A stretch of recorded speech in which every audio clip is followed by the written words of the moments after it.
Hello and welcome back to another quilting video.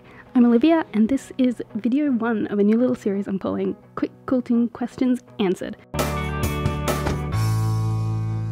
These are going to be short, to the point videos answering a single quilting question. So without further ado, today I'm going to show you how I tie a quilter's knot. This is the knot you'll want to use when you're hand quilting to secure the beginning and end of your stitches.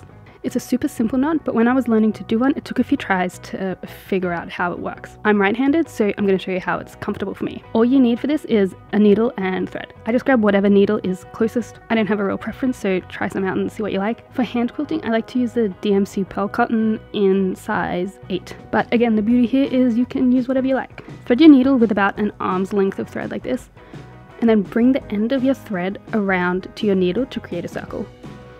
Hold the end of your thread near the point of your needle with your thumb as if it's a continuous circle like this. With your other hand, wrap the thread around your needle twice just above your thumb. Grab that wrapped thread under your thumb and make sure you keep the end of the thread there too.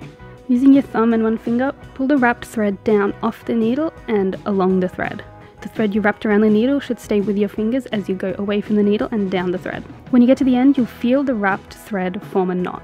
Pull it tightly and there's your quilter's knot. I like this size knot, so that's why I wrap my thread around the needle twice.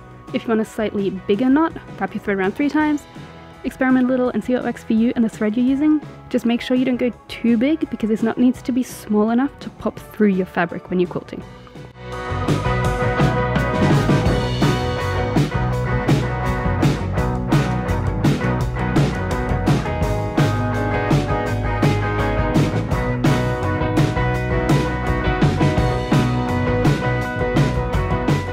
So there you have it, how to tie a quilter's knot. If this was helpful, please like this video because that does help me out and it will help other people find this video. If you haven't already, please remember to subscribe to my channel for more quick quilting questions like this one and some other full quilts that I'm working on and will have ready to share soon. Thank you for spending time watching this video today and I'll see you next time.